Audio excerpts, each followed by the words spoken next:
This is the solution for station number 4. I can write binary ionic compound formulas from names.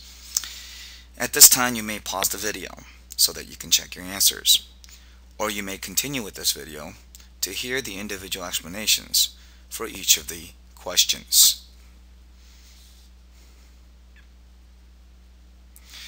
Whenever we're given the formula of binary ionic compounds, and like others that we will work on, we will need to look at the cations and the anions in the formula of the name.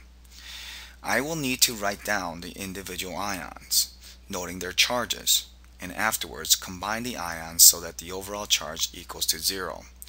Lithium is group 1A, or is in group 1A, which means that all group 1A will have +1 charge. Nitride is group 5A. Because it's 5A, nitride would be -3 in charge. If I was to combine +1 and -3, that would mean that I will need to have 3 of lithium to make the charge of +1 become +3, and thus making the overall charge when adding to -3 to become 0. If that is the case, lithium will need to have 3 of them for every one of nitride. So it'll be Li3,1. As you can see, the 1 is not noted. Continuing to the next problem, rubidium is also group 1A. As group 1A, rubidium has +1 charge just like lithium. So Rb would be +1. Oxide is group 6A, which gives it the -2 charge. Looking here to add so that the overall charge is 0, rubidium being +1, I will need to have 2 of rubidium for every 1 of oxygen, thus giving me the ratio of 2:1. So it will be Rb 2, oxygen 1. Magnesium arsenide, magnesium is group 2A, Mg plus 2. Arsenide is group 5A, which means that arsenic here as an ion will be -3.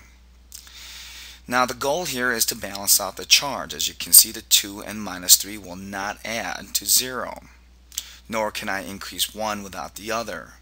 The common multiple here will be 6. To get magnesium of 2 plus 2 to become 6, I would have to have 3 of magnesium. To become or to make arsenic -3 become 6, I would have to have 2 of arsenic, which means that the ratio of 3 to 2 is what we need to balance out the overall charge to be 0. So magnesium will need 3, and arsenic we will need 2.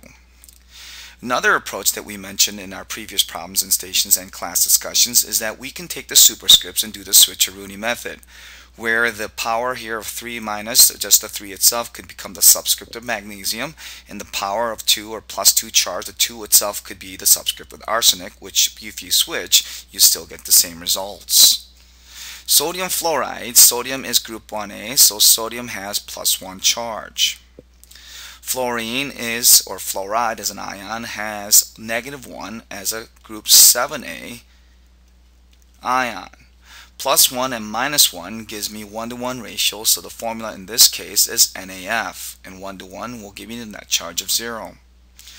Beryllium is group 2A, so beryllium has a charge of +2. Phosphide is group 5A, which means that it will have a charge of -3. Doing the switcheroonie or achieving the net charge, that would mean that I would have to have 3 of beryllium, okay, for every 2 of phosphide, so that the overall charge is 0. Having 3 of beryllium gives me +6. Having 2 of phosphide will give me -6, thus giving me 0. Again, the simple switcheroonie where the 3 becomes the subscript of beryllium and 2 of phosphide, thus the ratio 3 to 2. Gallium iodide number 6, and gallium is group 3A, which means that gallium would be +3 in charge. Iodide is group 7A, which means it's -1. Iodide needs to have the total charge of -3, so I will need 3 of iodide, making this gallium GaI3. Next problem here is radium selenide. Radium is group 2A.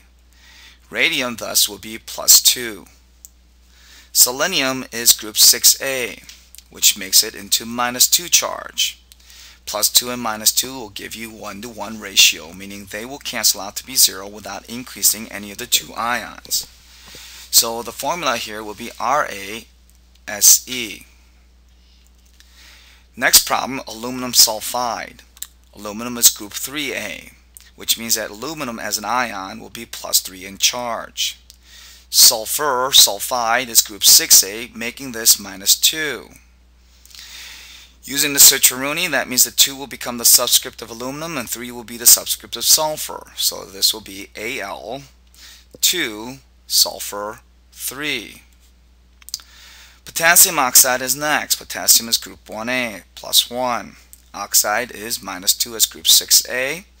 Immediately we see that we'll need 2 of potassium for every 1 of oxygen, giving me +2 if I have K2.